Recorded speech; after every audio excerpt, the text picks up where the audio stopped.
Yeah, I was one of those student na sa maestro ay natuto at natutok atensyon. But now, I have turned the table. Ngayong ito namang maestro ang tuturuan ko ng leksyon. Kasi kalaban ko, si Mr. Inconsistent, also known as Choke Maestro. Nilook forward laban kay Zero. After that, di na umusad na parang nagstick yung preno.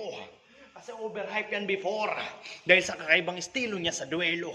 Every battle, tao sa kanya pabor. Laging bida yan sa kwento. Pero naging pabaya yan si Tokmol. Kaya kanyang karera di na diretso. Na para bang nagmumotor at lasingan nagmaneho. Kasi yung dating kilala sa mabibigat na bara, ngayon nagtanim ng pagdududa sa mga tao. Saktong kabaliktaran nung nagpasikat ng baliktarang sa mga tenga makabago. Dahil kung simot, inaabangan nilang mabitin at matalo, ikaw inaabangan naman kung kailan di na mag-choke at kung kailan yan mananalo. Pero alam na lahat na ikay magbabalik. Isa buhay rin nagbaka sakali. Pero alam namin yung motibo.